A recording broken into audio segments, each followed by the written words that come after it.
Chante-le encore une fois avec moi.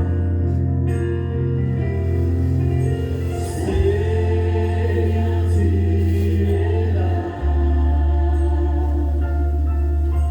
Seigneur, tu es là. Seigneur, tu es là. Tu es là, Seigneur.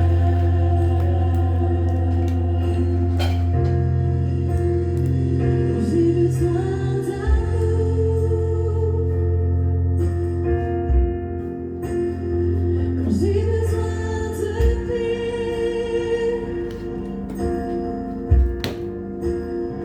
quand j'ai besoin de consolation, Seigneur, tu es là.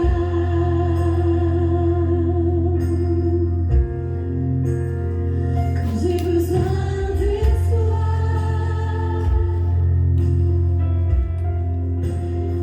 quand j'ai besoin de grâce,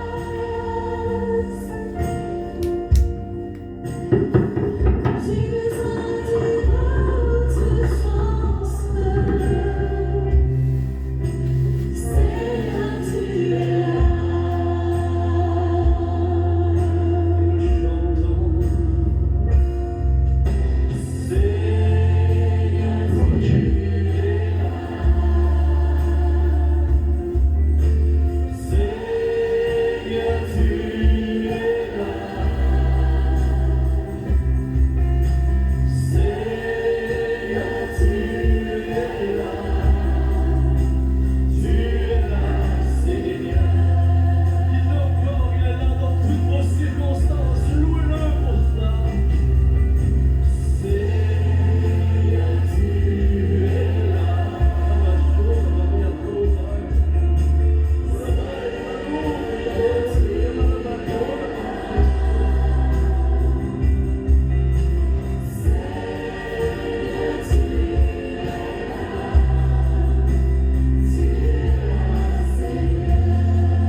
J'ai besoin d'amour,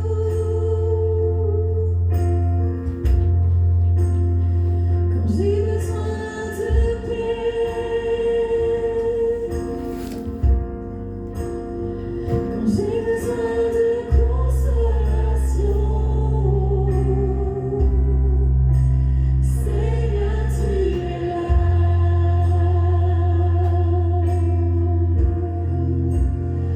Quand j'ai besoin d'espoir,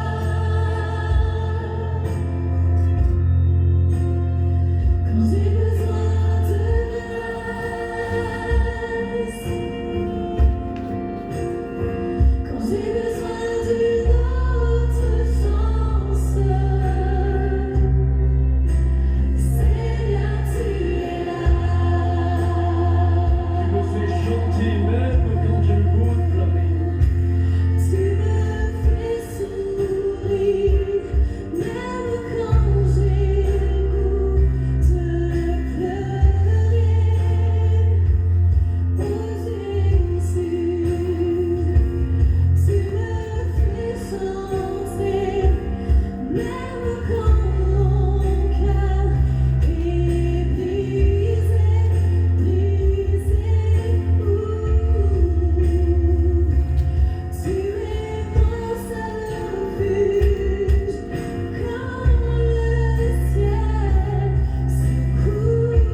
qu'avec David, je peux dire mon âme est comme en prison. Tu es là quand mon cœur est brisé. Tu es là quand je suis abattu. Tu es toujours là. Tu n'as jamais attendu de moi que je sois un héros, mais juste ton enfant. Tu n'as jamais attendu de moi que je fasse des choses extraordinaires, mais juste que je t'aime. Et tu es là ce matin. Élève ta voix, mon frère, ma soeur, que le ciel t'entende prier. Élève ta voix. Dis-lui, Seigneur, tu es là. Et je te bénis dans toutes mes circonstances. Les bonnes, les mauvaises, dans toutes mes circonstances, je te bénis. Je te loue, je te glorifie. Gloire à Dieu, Seigneur Tu Dieu. es digne de recevoir ma louange ce matin. Quand Isaïe je 46, le verset 10. Je révèle dès le début ce qui doit arriver je sais que tu es là. et longtemps à l'avance ce qui n'est pas encore mis en œuvre. Même quand j'ai envie de pleurer. Je dis, mon projet se réalisera et je mettrai en œuvre tout ce que je désire. La parole de notre Dieu. Frères bien dans le Seigneur, la paix et la grâce de Dieu vous soient données. Donc, à travers parole Sayo, nous saluons matin, nous venons ça au nom de Jésus. Nous espérons que vous très bien au nom de Jésus. Donc, c'est un plaisir pour nous rejoindre dans le sang, pour nous passer un petit moment et dans la présence de Dieu et en même temps dans l'enseignement de la parole de Dieu. Et nous demander chaque monde qui va attendre nous, on va prêter un peu d'attention pour que vous soyez capable d'entendre les paroles de bon Dieu. Et le nouvel sujet que nous voulons en commencer aujourd'hui, c'est le plan de Dieu dans le monde. Le plan de Dieu dans le monde, c'est ça que nous allons étudier ensemble tout au long et temps parce que les langues, nous ne pouvons pas avoir une très courte, mais parce que chaque bon Dieu peut mettre nous, donc nous allons continuer à parler. Et selon ça, le plan de Dieu dans le monde. Et nous considérer chaque monde va aider nous, va partager avec l'autre monde pour être capable de vivre enseignement ça pour la gloire de Dieu. Le plan de Dieu dans le monde. Donc c'est ça que nous va ensemble et nous va commencer aujourd'hui.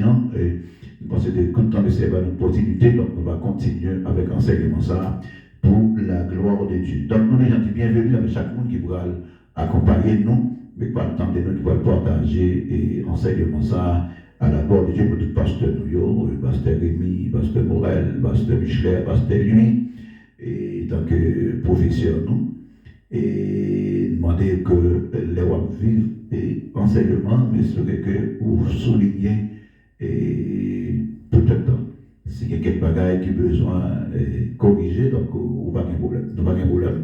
Et si il y a côté de nous voulons faire et passer et quelques points, donc nous pas de problème, nous disposer, nous prêts pour que nous collaborer ensemble pour que le travail soit fait pour la gloire de notre Seigneur et Sauveur Jésus.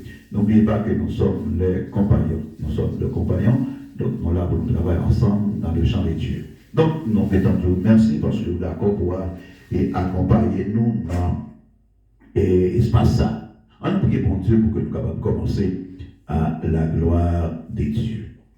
Père très saint, nous bénissons, nous exaltons de façon spéciale parce qu'on fait nous grâce pour que nous là dans le ministère Seigneur avec Bible dans mes noms pour nous entamer et un travail qui n'est pas aussi facile et qui sont un travail, bon Dieu, qui est très difficile, immédiatement parlant. Mais ta parole nous dit que c'est pour ceux par l'Esprit de Dieu que l'on va de la part de Dieu.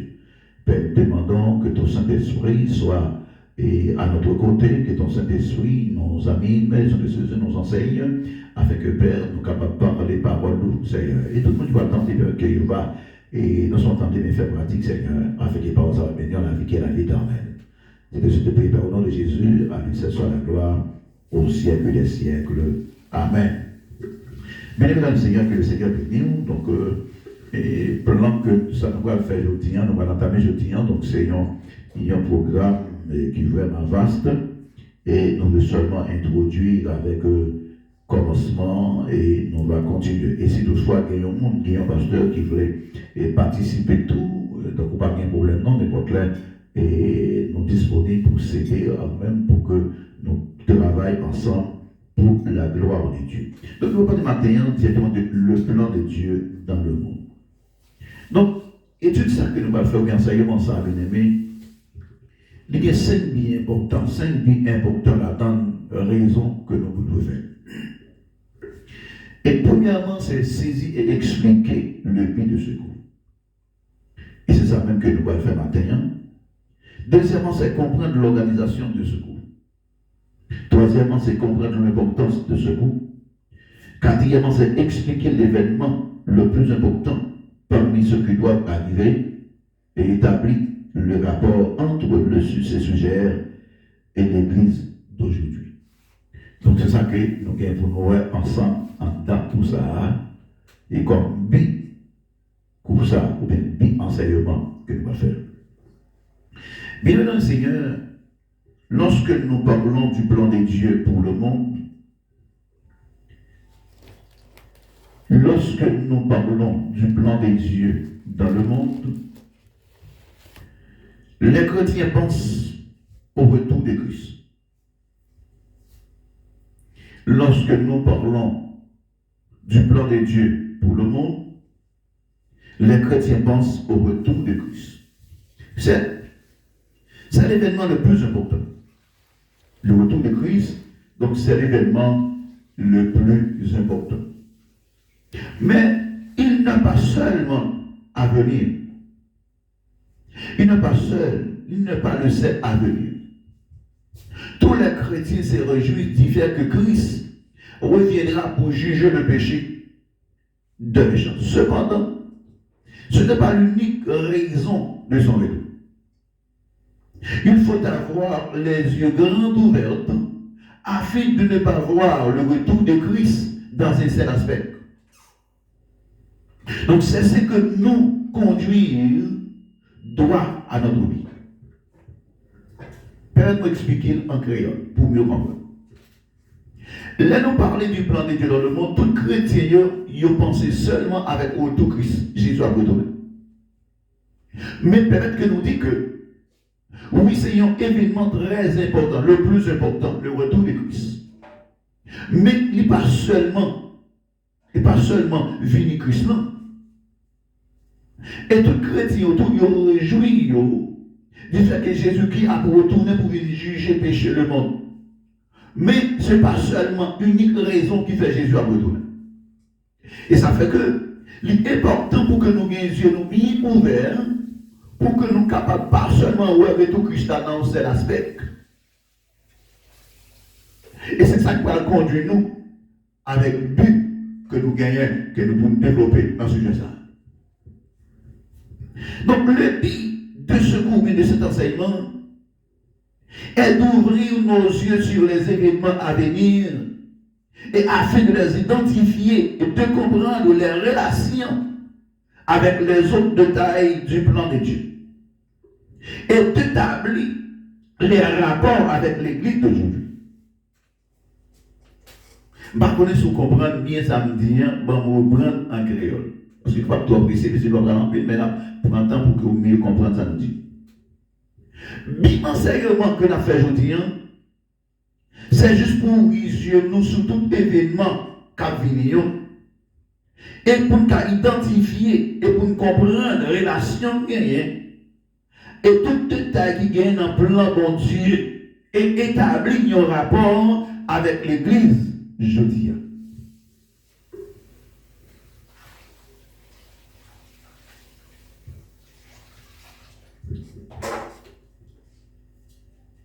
Donc l'organisation de l'enseignement, c'est que le retour de Christ est l'un des événements à venir.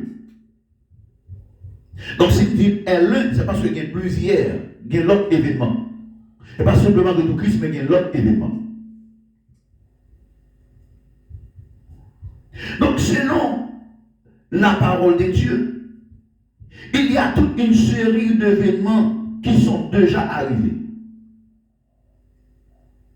et qui sont déjà passés. Et ceux qui sont futurs constituent le plan de Dieu pour le monde.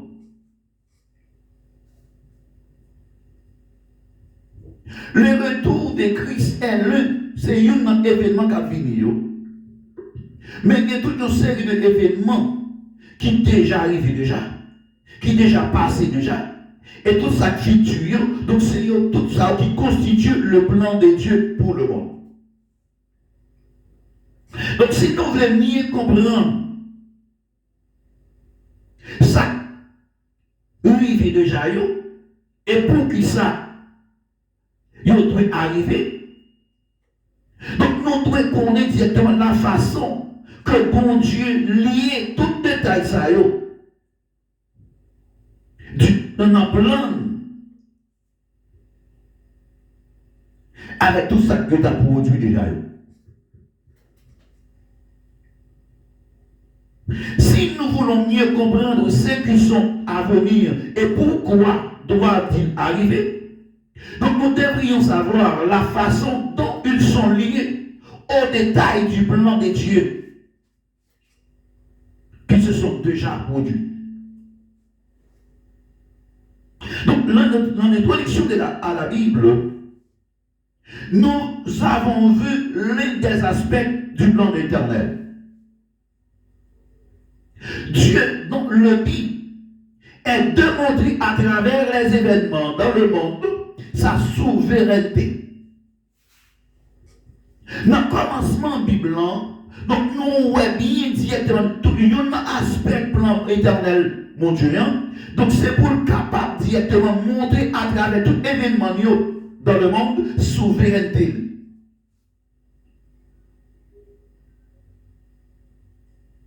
Et pour prouver ça, dans victoire sur Satan. Lorsque le renverser tout mauvais effet péché sur création.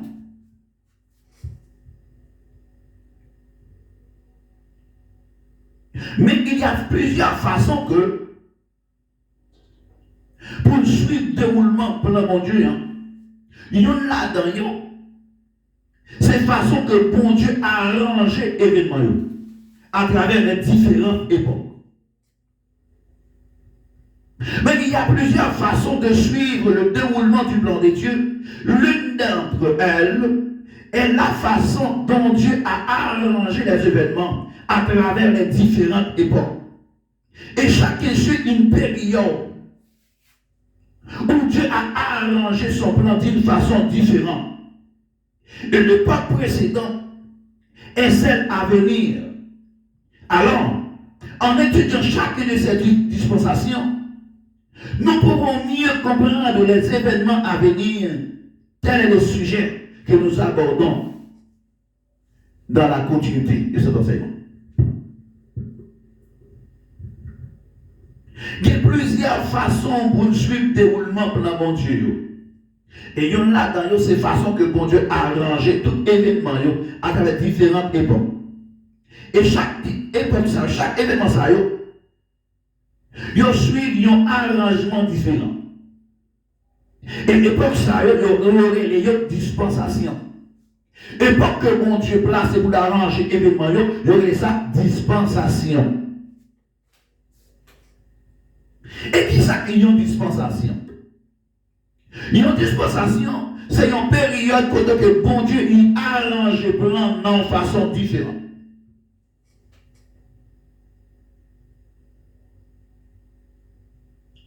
Une dispensation, c'est une période où que bon Dieu lui-même il arrange le plan de façon différente de l'époque. Donc dans l'époque cap fini, dans l'époque qui passait, et dans l'époque qui a fini. Donc chaque dispensation, ça à travers eux, nous sommes capables de comprendre plus bien l'événement gagné pour venir. Et ça fait que nous voulons ensemble directement donc le plan de Dieu dans le monde. Nous lisons dans Ésaïe 46, verset 10. Qui ça la parole de Dieu dit? Il dit que je révèle des ennemis.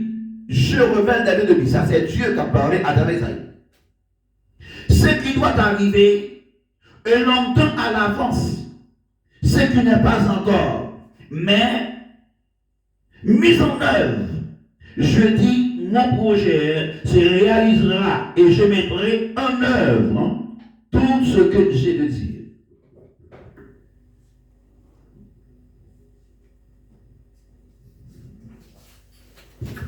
Selon le verset 8 et 11 dans l'Ésaïe chapitre 46, face aux hésitations de ses concitoyens qui balancent entre l'Éternel et les dieux du paganisme, Ésaïe a affirmé la seule seigneurie de son Dieu éternel n'a pas égal dans sa connaissance, ni dans son contrôle de l'avenir. Il ne change pas d'avis. Sans cesse et accomplit ce qu'il profite. Et accomplit ce qu'il profite.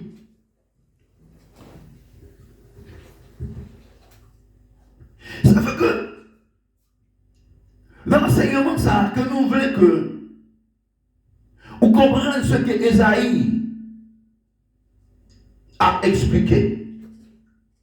Mais avant toute bagaille, nous voulons que vous compreniez que il y a encore une autre façon pour que nous puissions suivre l'enchaînement pour le bon Dieu. Donc nous souvent dit en créole, promesse c'est dette. Ça c'est un proverbe tout le monde aujourd'hui, promesse c'est dette. Donc là nous lit la Bible, nous voyons que il y a un contrat qui est lié avec des promesses. Et certainement, ils ont déjà accompli déjà. Et il y a un pile là-dedans qui c'est promesse future. Ça qui peut encore accompli. Et ils ont servi des signes pour que les événements à venir. Il y a servi ici pour événements à venir.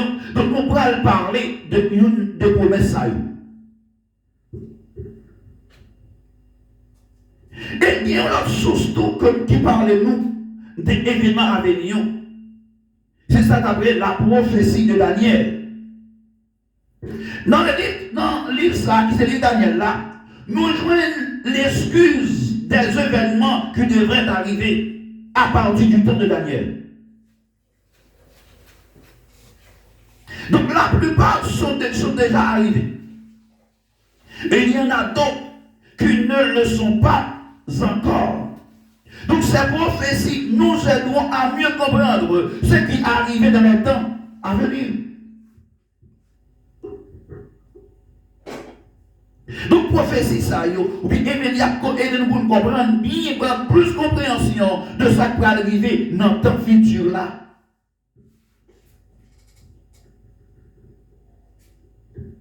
Et ça fait que, bien aimé, donc, si nous comprenons bien dispensation, alliance et le plan dans l'événement qui vient pour arriver à partir du temps de Daniel, donc nous devons prêts pour étudier tout grand événement futur. Et c'est ça même nous pourrons le faire.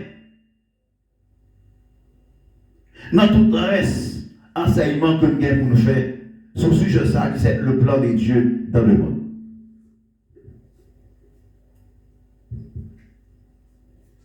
Et à la fin d'enseignement ça, donc nous allons faire trois bagailles. Qui ça y est? D'abord, c'est souligner l'importance de l'enseignement ça. Ensuite, souligner le point central des événements à venir.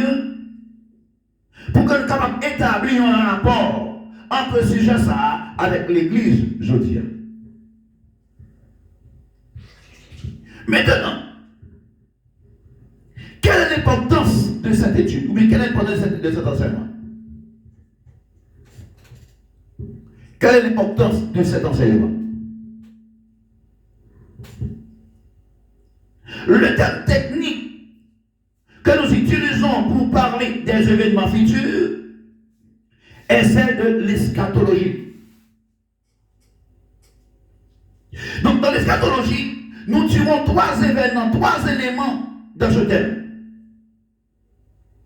Et quels sont les trois éléments? Premier, un commencement, une suite et une conclusion. C'est même genre grammatical, on t'a dit trois temps: passé, présent, futur. Mais ici, dans l'eschatologie, il y a un commencement, une suite et une conclusion. Donc, à la vérité, bien aimé dans le Seigneur, Dieu est le seul à connaître les événements à venir. D'après Daniel 2, verset 45, Dieu est le seul à connaître les événements à venir. Donc, il connaît dès le commencement ce qui doit arriver. Ésaïe 46, verset 10. C'est Dieu, mon Dieu seulement qui connaît l'événement qui va venir. Parce qu'il connaît depuis le commencement que tout ça doit arriver, d'après Ésaïe 46, verset 10. Et tout c'est lui-même seul, tout qui dirige tout événement aujourd'hui vers son plan pour l'avenir.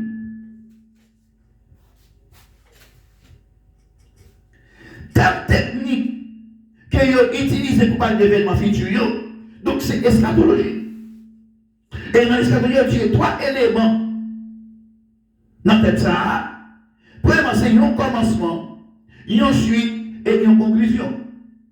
Et Esaïe et à toute Daniel avec Julien pour dire, c'est seulement bon Dieu qui connaît l'événement qui a fini.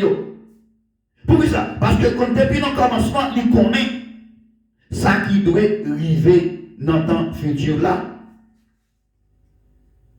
Et c'est qu'à diriger tout événement aujourd'hui pour capable arriver directement à accomplir terminer bien plan gagné pour le monde. Et cela veut dire, bien aimé dans le Seigneur, une étude eschatologique ouvrira nos yeux sur plusieurs choses. Ça veut dire que une étude eschatologique lui ouvre les yeux sur plusieurs bagages. Sur plusieurs bagages. Petit A. Elle nous permet de prévoir les événements futurs. Une étude eschatologique lui permet, nous, pour nous prévoir tout événement qui a fini dans 20 ans.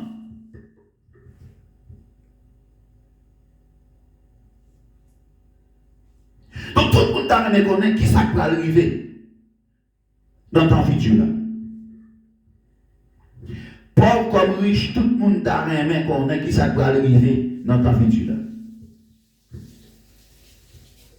Et ça plus grave là, il y a un monde même, il y a un pile monde qui a les mêmes cailles ou bien cailles astrologue. Non, pour qui fait? Non, fait pour qu'arriver connaît qui ça peut arriver. Mais que ce bagage diabolique lié, il est d'accord faire parce que vous besoin de connaître qui ça peut arriver demain.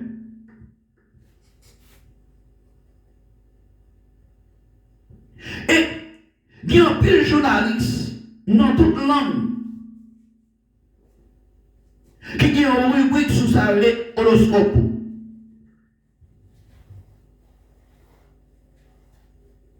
Donc, il y a pas que prétendre que vous connaissez l'avenir. Mais c'est une manœuvre satanique que liée. Et bagay ça, il vient bourrer en pile magouille et mensonge dans mon nom.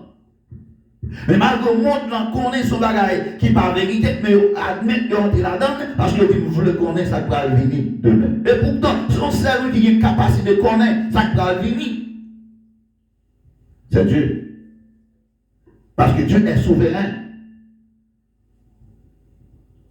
Parce que Dieu est souverain. Dieu est omniscient, omniprésent, omnipotent.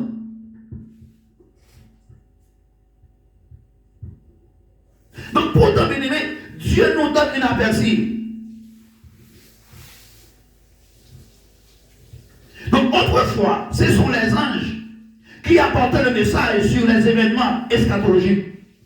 D'après Daniel 9, verset 22 et 22, Daniel 10, verset 4 à 11. Donc, c'est la révélation sont écrits dans la Bible. Il y a tout un livre qui parle de ces événements. C'est l'Apocalypse, chapitre 1er, verset 1, chapitre 22, verset 6. Ainsi, on ne doit pas chercher cette information d'ailleurs. Pourtant, bon Dieu, nous y avons aperçu. Nous qui sommes les serviteurs de Dieu, des servants de Dieu, des hommes de Dieu, des femmes de Dieu, Dieu, nous y avons aperçu. Notre passé, donc ces anges te connaissent des messages sur l'événement eschatologique, l'homme Daniel, chapitre 9, verset 21, verset 22, Daniel 10, verset 4 à 11. Donc, révélation, ça a été écrit dans la Bible. Et il y a un livre même qui parle nous directement événement ça, puis c'est Apocalypse, le 1er verset 1er, Apocalypse 22 verset 6. Mais tout nous pas rechercher information ça de l'autre côté. Non. Parce que c'est Dieu qui a nous aperçu d'après la Bible, Dieu a montré nous.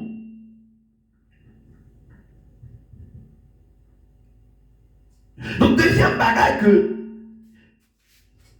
l'enseignement eschatologie a fait pour nous,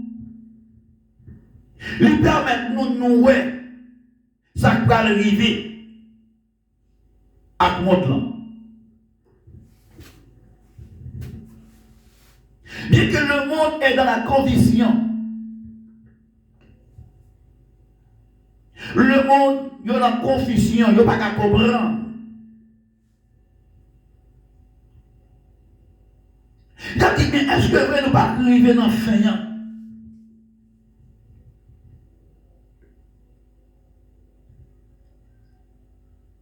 Mais après avoir pris la nouvelle naissance, la nouvelle des massacres, d'une catastrophe, n'est-ce pas la question qui nous vient à l'esprit? Donc le monde dans la condition, chaque fois que vous arrivez dans un fin, il a posé question ça. Et après, tu apprends une nouvelle de un massacre qui va faire, de catastrophe qui passe. Donc, est-ce que ce n'est pas question qui vient dans la tête, non, pour nous poser? Mais il y a une étude eschatologie. Il dit nous exactement ça qui va arriver dans le monde là. Et il dit nous dans quelles conditions la terre va le trouver. Mais avant de connaître, avant que le dernier changement, d'après Apocalypse 21, verset 1 à 2, l'Ibral dit nous tout. Lorsque l'événement ça va arriver, mais qui situation monde là pour allier. Mais nous pas de décourager. Pour qui ça? C'est parce que nous gagnons un avertissement déjà, nous gagnons un aperçu déjà. Donc l'eschatologie, enseignement ça, nous sommes là pour nous ouvrir les yeux, nous sommes en pile bagaille, mais là tout pour faire nous connaître, pour faire nous ouais, ça pourra venir, il va nous aperçu. Dieu révèle nous, ça pourra gagner dans le temps à venir. Et ça fait que les mois avant nous, une situation difficile, nous pas peur. Parce que Dieu t'a dit nous ça pourra le faire. Mais qui est différent avec le monde qui ne parle pas de mon Dieu. Qui va recevoir la révélation de Dieu. Et troisième bagage que enseignement eschatologique a fait pour nous, elle nous permet de savoir ce qui arrivera à Satan. Enseignement ça, il permet pour nous de connaître qui ça peut arriver Satan, qui bénéfice, qui conséquences qui réservées pour Satan.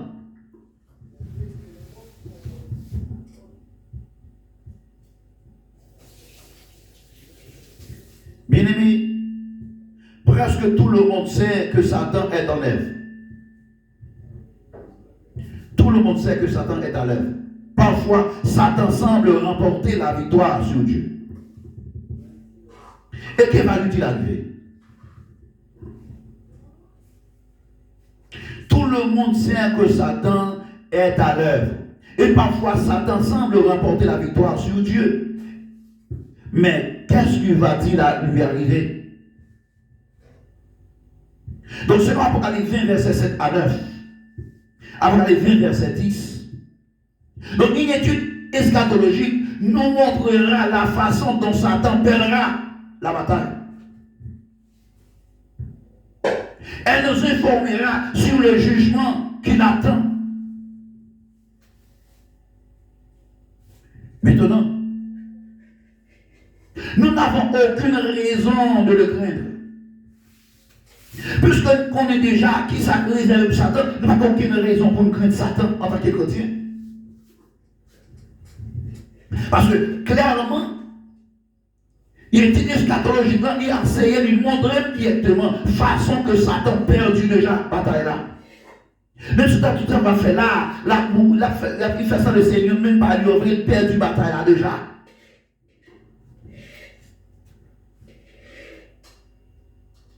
Nous n'avons pas aucune raison de le craindre. Parce que nous connaissons déjà. Ça ne veut pas que ça va arriver, mais nous connaissons déjà nous-mêmes. Nous connaissons perdu la bataille déjà. Depuis à la croix, perdu déjà. Nous n'avons pas raison pour perdre. Donc, quatrième bagage que enseignement ça, eschatologiquement, lui fait connaître, elle nous permet de voir la façon dont Dieu prouve sa souveraineté. Et si on lit dans le psaume 10, verset 16,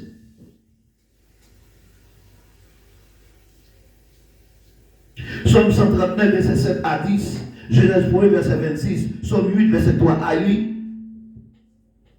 il va prouver directement comment Dieu est souverain. Et ça fait que le psalmiste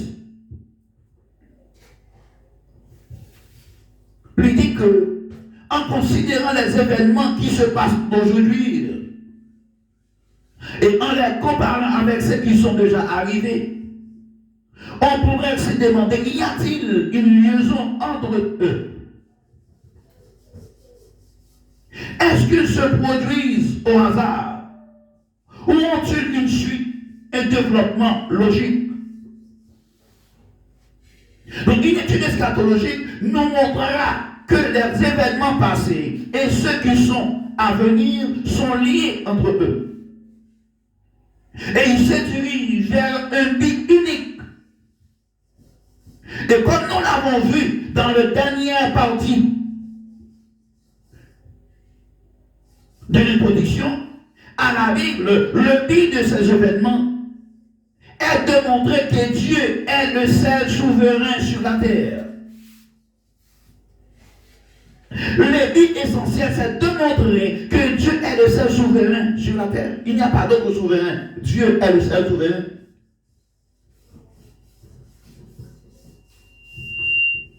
Et c'est la souveraineté de Dieu qui lui donne le droit de régner sur toute la terre. C'est la souveraineté de Dieu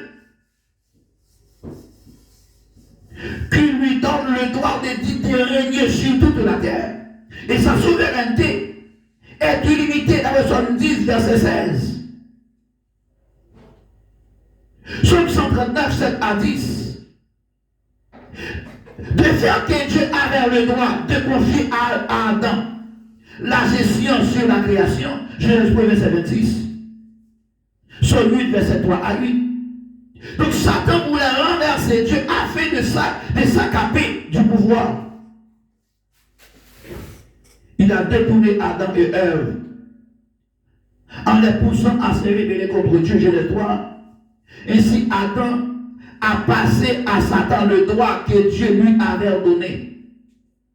Adam et Ève ont trahi Dieu, ainsi que toute la terre est devenue le royaume de Satan. et est sous sa domination. 1 Jean chapitre 5, verset 19. Donc après la désobéissance, Adam a remis à Satan le pouvoir de gouverner la terre. Adam a livré à Satan le royaume. Donc maintenant, le royaume était dirigé par Satan, dominé par Satan, mais plus tard Dieu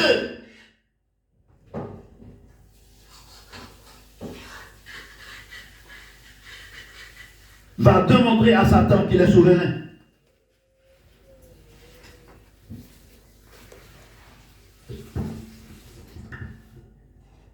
Et face à une telle situation, bien aimé dans le Seigneur, Dieu avait promis de détruire Satan et son royaume. Puisque Satan t'est accaparé le roi de ce royaume,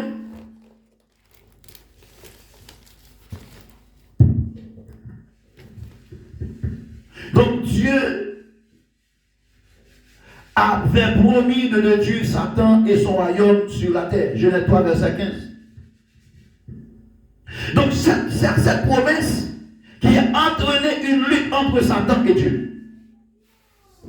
Promesse ça a entraîné une lutte entre Satan et avec Dieu.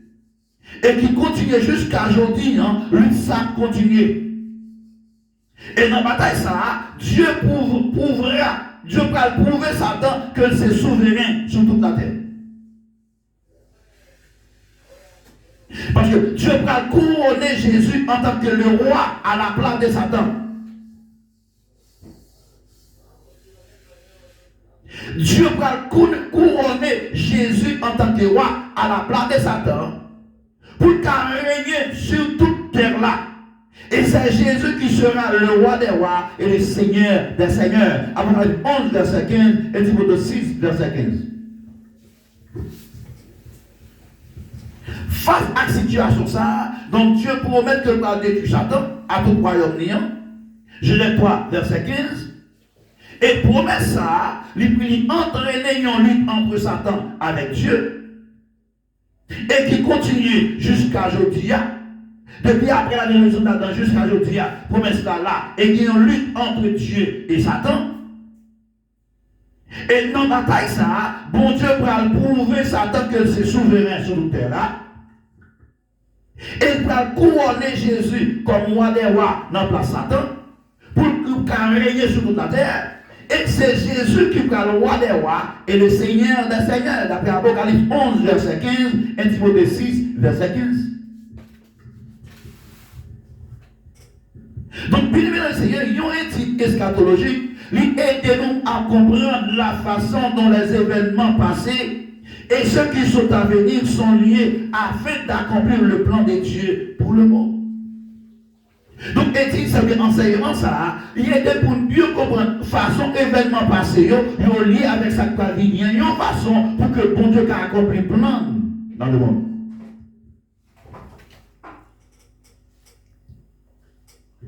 C'est ça que l'événement ça, ou bien l'enseignement ça, et ça là pour le faire. Et ça là pour le faire dans la vie, nous en tant que chrétiens. Et si c'était le cas, quel est le point central de l'eschatologie? Quel est le point central de l'eschatologie? Et pour répondre à cette question, nous parlerons du personnage et de l'événement central de l'eschatologie. Pour mieux répondre à cette question, nous devons parler directement de personnage là et événement central de l'eschatologie. Personnage central dans l'eschatologie, d'après Luc 24, verset 24 à 27,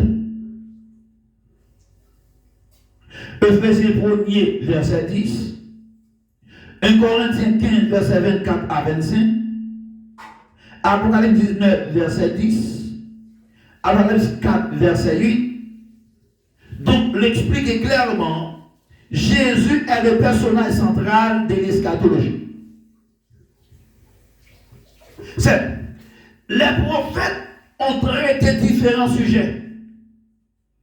Mais à la base, c'est la vie de Jésus qu'il développe. C'est Christ qui manifestera sa puissance divine afin de soumettre toutes choses à son autorité. Donc tout est lié à Christ parce qu'il est le personnage central. Et puisqu'il est le personnage central de la prophétie, donc nous pouvons diviser la Bible en 3 parties. Jésus viendra. Jésus est venu. Jésus reviendra. Et nous trouvons ces 3 titres dans Apocalypse 4, verset 8.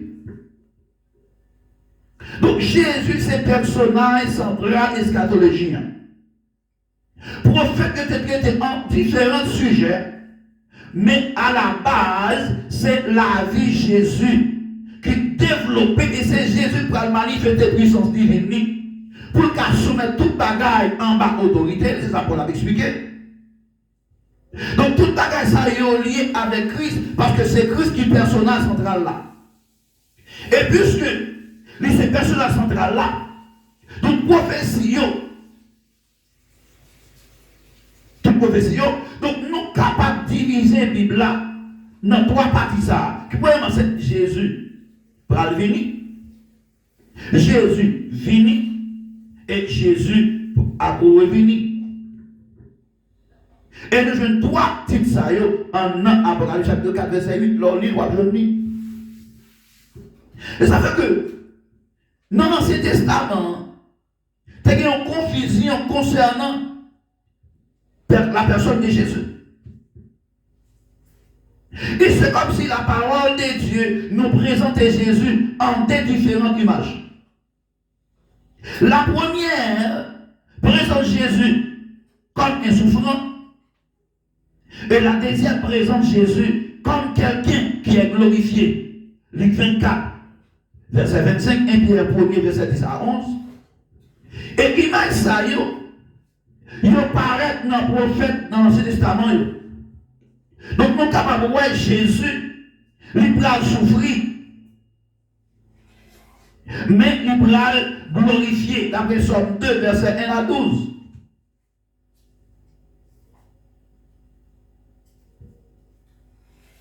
Et ça, c'était un casse dans la tête pour le prophète Bio. Et tout le monde dans l'Ancien Testament. Comment le même Jésus-Christ peut-il souffrir, mourir et glorifier? Jean 12, verset 34. Dans son question, tout le monde t'a posé, pardonnant, impertinent. Comment même Jésus ça, il va souffrir, il va mourir et puis il va glorifier? Comment ça s'est fait? Alors, ça, c'est un mystère pour le monde, ça, intellectuellement, il n'y a plus de capacité, mais qui n'a pas la révélation de Dieu, qui n'a pas de remarque. Qui n'a pas de sagesse de Dieu, qui n'a pas comprendre ça. Cependant, à l'église là, Dieu a révélé l'église là. Jésus a fini, il a souffert, il a mouru, mais il a ressuscité. Et il parle au roi. Et le problème, c'est qu'il y a une raison, bien aimé. C'est qu'il y a une réponse. Là, nous devons comprendre bien toute prophétie qui concerne le retour de Jésus-Christ dans l'Ancien Testament. Et nous devons gagner promesse ça que Jésus-Christ a retourné dans le Nouveau Testament. Donc, nous sommes capables facilement de croire que Jésus allait une seule fois.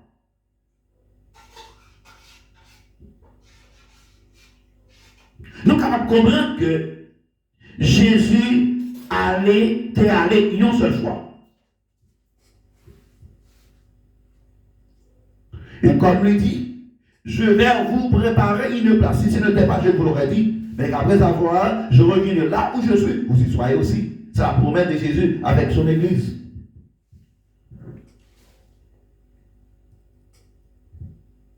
Maintenant,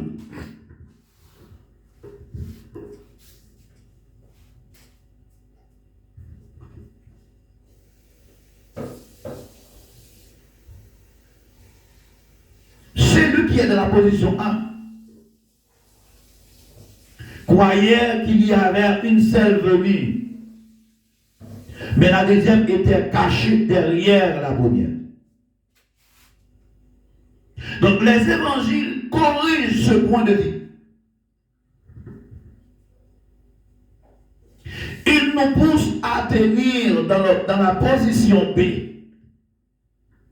Et nous disent que Jésus devait revenir 2 fois. Au cours de son passage sur la terre, il avait annoncé qu'il reviendra. Il nous faut faire la différence entre viendra, il reviendra. Il reviendra. C'est 2 bagages. Les épîtres nous enseignent encore plus. La prochaine venue de Jésus-Christ aura 2 phases. La première, Jésus restera dans les airs.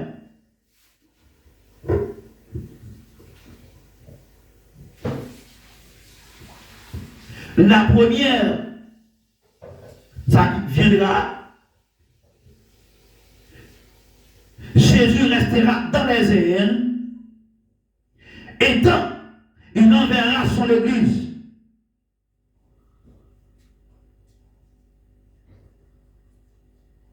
Et dans la deuxième venue, il reviendra pour mettre un terme à son programme sur la terre. Donc la seconde venue. Donc cet événement a rapport avec le monde en général. Première étoile, Jésus a pris en l'air, selon un Thessaloniciens. Et puis tout le monde Christian de l'Église a levé à jeune Jésus. Rencontré dans l'air. Mais c'est pendant l'air qu'il était avec eux. Donc l'Apocalypse nous donne plus de détails sur la deuxième phase.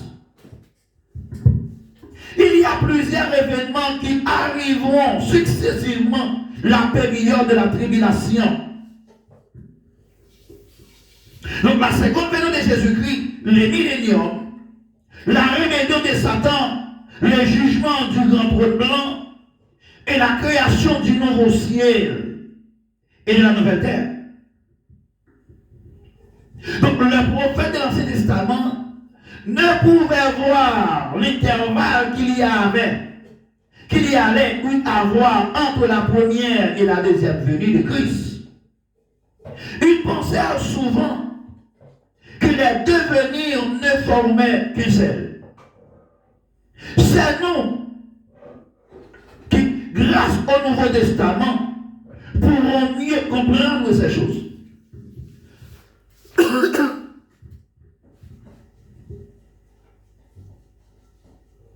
Donc l'événement central là, dans l'eschatologie, donc si Jésus est le personnage central de l'eschatologie, l'événement central ne serait autre que sa seconde venue.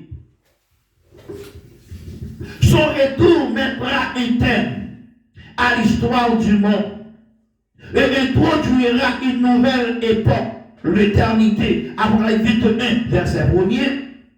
Et pour nous qui vivons au dernier jour, ce retour est imminent, d'après Apocalypse 1, verset 3. Et voir aussi la façon dont la Bible décrit la seconde venue de Christ. Dans 1 Thessaloniciens chapitre 5, verset 2, la Bible dit que sa venue se fera de façon inattendue. Dans Hébreux 10, verset 37, il dit qu'il y aura lieu certainement, du certain.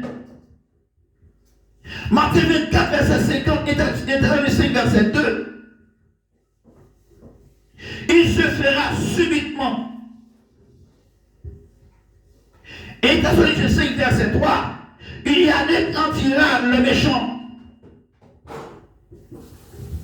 Et Thessaloniciens 5, verset 3, il surprendra les méchants. Ils n'échapperont pas. L'absurde prend le méchant et pas de yon qui a échappé.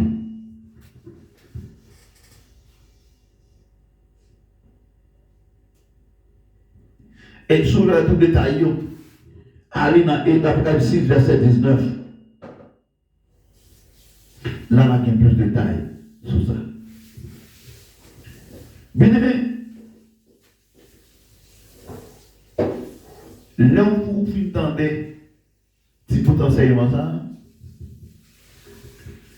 verset que nous voyons, passage que nous voyons, espérer comprendre, marquer ou lire, ou même personnel, et demander mon Dieu compréhension pour vous comprendre. Et n'a pas demandé pour continuer. Et sur une question, donc, on va jouer contact, on va quitter question, on va répondre, si bon Dieu permet nous, dans la vie de jour, on va répondre aux questions. Si on va Dieu pas me comprendre, on va rien problème. On va poser des questions, et puis nous-mêmes, nous répondons en retour. Donc, nous voulons qu'on est bien dans le Seigneur. Et ça n'a fait là, nous pas fait parce que nous connaissons pas ça. Mais nous avons fait parce que nous sentissions une nécessité jeudi pour que, ensemble, nous découvrir ça qui va arriver en tant que futur. Et chacun de nous, nous gagnons responsabilité et pour que nous partagions entre nous ces connaissances que bon Dieu va nous. Et ça fait que, nous demandons avec Pasteur Noyo, nous mettons ensemble pour que ensemble nous fassions travailler ça pour la gloire de Dieu. Ce n'est pas pour la gloire du monde, mais c'est pour la gloire de Dieu. Donc nous allons prier pour Dieu, et puis après la si Dieu veut, nous allons continuer avec le même sujet ça, si bon Dieu peut être dans la vie, à la gloire de Dieu. Mais si Dieu veut, nous allons voir ensemble quel est le rapport entre l'étude eschatologique et l'Église d'aujourd'hui. Gloire à Dieu. Nous allons prier pour Dieu. Et nous disons bien sûr déjà même qui va partager et enseignement ça avec leurs amis, avec leurs frères et sœurs. Merci d'avance d'avoir ou d'accord pour accompagner nous, pour partager, pour que l'autre monde capable et vivre et enseigner ça. Seigneur, moi Dieu merci d'une façon spéciale. Vous êtes avec nous, Seigneur, vous permettez de nous faire une chance pour que nous sommes là ensemble, Seigneur, dans le salle, avec frères nous, sœurs nous, compagnons nous, bien que dans différents endroits où Dieu est capable de partager la parole du Seigneur, le plan de Dieu pour le monde. La main du Seigneur va accompagner nous, mon Dieu, nous va ouvrir l'esprit nous. Permettre que Seigneur Dieu nous va mieux comprendre la parole. Seigneur, comptez sur présence, comptez sur aide, bon Dieu. Qu'aimez-nous, cachez-nous, protégez-nous, Seigneur. Et nous le grâce au nom de Jésus, à lui seul soit la gloire. Oh Dieu, nous ne réalisons pas que nous sommes accompagnés, tant que Seigneur. Nous ne pouvons pas aucun autre Dieu qui n'a pas de capacité, Seigneur, qui va souverain, mais nous connaissons ce souverain, le seul souverain. Père, merci pour grâce. Avec le grâce au matin, Seigneur, au nom de Jésus, avec ce soir la gloire, au siècle des siècles. Amen. Donc c'est un plaisir qu'on est ensemble, Père, dans le Seigneur. C'est un plaisir qu'on est ensemble. Et je souhaite que le Seigneur bénisse, que j'ai conduit, que j'ai fait grâce. Et nous va avec le merci Dieu. Ça. Donc c'est un qui est dans le nom, avant de terminer à la gloire de Dieu.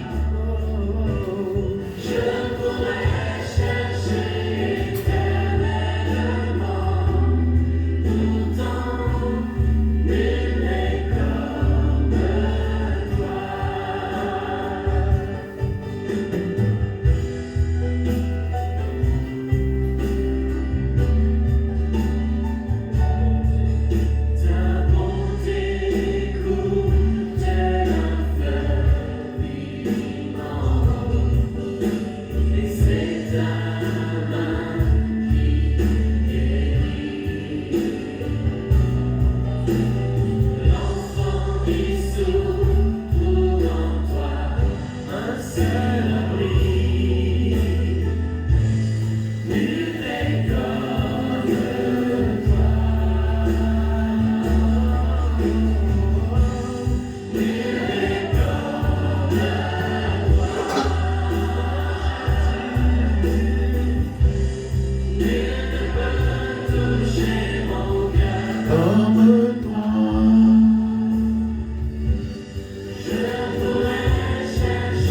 éternellement.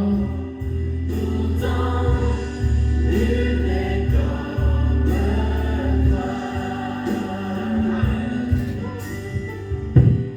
Je pourrais chercher Éternellement, pourtant, nul n'est comme toi. Oui, nous qu'à chercher tout le temps, nous cherchons pas besoin de nous monde tant que Jésus. Mais le Seigneur, n'oubliez pas que puisque Jésus revient, donc nous devons mener une vie de sainteté, nous devons être actifs et vigilants dès à présent, et faisons cela notre rêve. Qu'il soit ainsi, au nom de Jésus. Bon après-midi à tous.